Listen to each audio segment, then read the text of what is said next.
नमस्कार. H J Marathi TV मध्ये आपलं सहर्ष स्वागत आहे. आज आपण सातारा जिल्ह्यातील फलटण तालुक्यात आहोत आणि फलटण तालुक्यातील फलटण गावचे जे नगरपालिकेचे इलेक्शन आहे ते अतिशय रंगतदार स्थितीत आलेलं आहे आणि माझ्यासोबत प्रभाग क्रमांक 8 चे उमेदवार आहेत. दादा, आपलं नाव सांगा. माझं नाव फिरोज शानवाज अतार. मी प्रभाग क्रमांक 8 मधून ओबीसी प्रवर्गातून उभा आहे. काय सांगाल, सध्या तुमच्या फलटण तालुक्याचं वातावरण अतिशय तापलंय. काय तुम्ही जनतेचा कसा प्रतिसाद तुम्हाला लागतोय, काय सांगाल?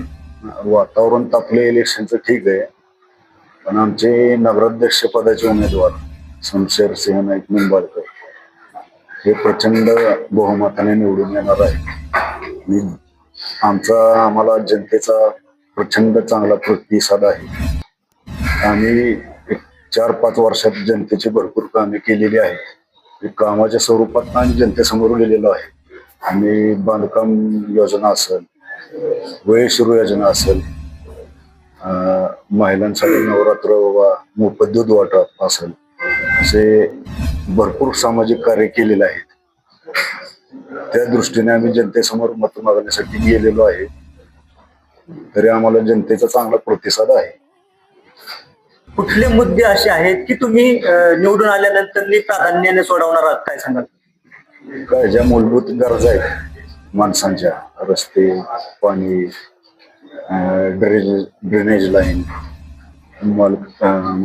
जनतेची जी काही कामं असतील, तहसील ऑफिसची, रेशन कार्डाची काही कामं असतील, महसूल विभागाची काही कामं असतील, जे बी काही आमच्या समोर आतापर्यंत आलंय ते सोडवले, तर इथून पुढे ते सोडवण्याचा प्रयत्न करणार आहे आम्ही. जे तुमचे नगराध्यक्ष पदाचे जे उमेदवार आहेत शमशेरदादा नाईक निंबाळकर, ते विरोधी पक्षनेते म्हणून त्यांनी अतिशय उत्कृष्ट काम केलेलं आहे. तर त्यांना तुम्ही कशा प्रकारे निवडून आल्यानंतर साथ देणार आहात आणि कोणते मुद्दे असे आहेत की ते जनतेच्या फायद्यासाठी तुम्ही जनतेच्या मनामध्ये काम करून ते रुजवणार आहात, काय सांगा? प्रमुख आमच्या फलटण शहरातले रस्ते खूप खराब झाले आहेत. रस्ते कसे चांगले होतील, म्हणजे डांबरचे रस्ते आपण करणार नाहीत. प्रत्येक रोड आम्ही सिमेंट कॉन्क्रीट टाकणार आहे, कारण की 50 वर्ष परत त्या रस्त्याकडे लक्ष देण्याची गरज नाही. पाण्याची जी समस्या आहे आमच्या इथं भरपूर शहरात, वार्डात, ते पाण्याची समस्या बी आम्ही कायम स्वरूपी मिटवणार आहोत. आणि महत्वाचा प्रश्न की महिलांसाठी शौचालय या शहरात नाही. 5 वर्षात जेंट्सला ठीक आहे, माणूसाला लघवी लागली तर माणूस कुठं भिंतीकडे तोंड करून करू शकतो, पण महिलांनी कुठं जायचं थंडीच्या दिवसात?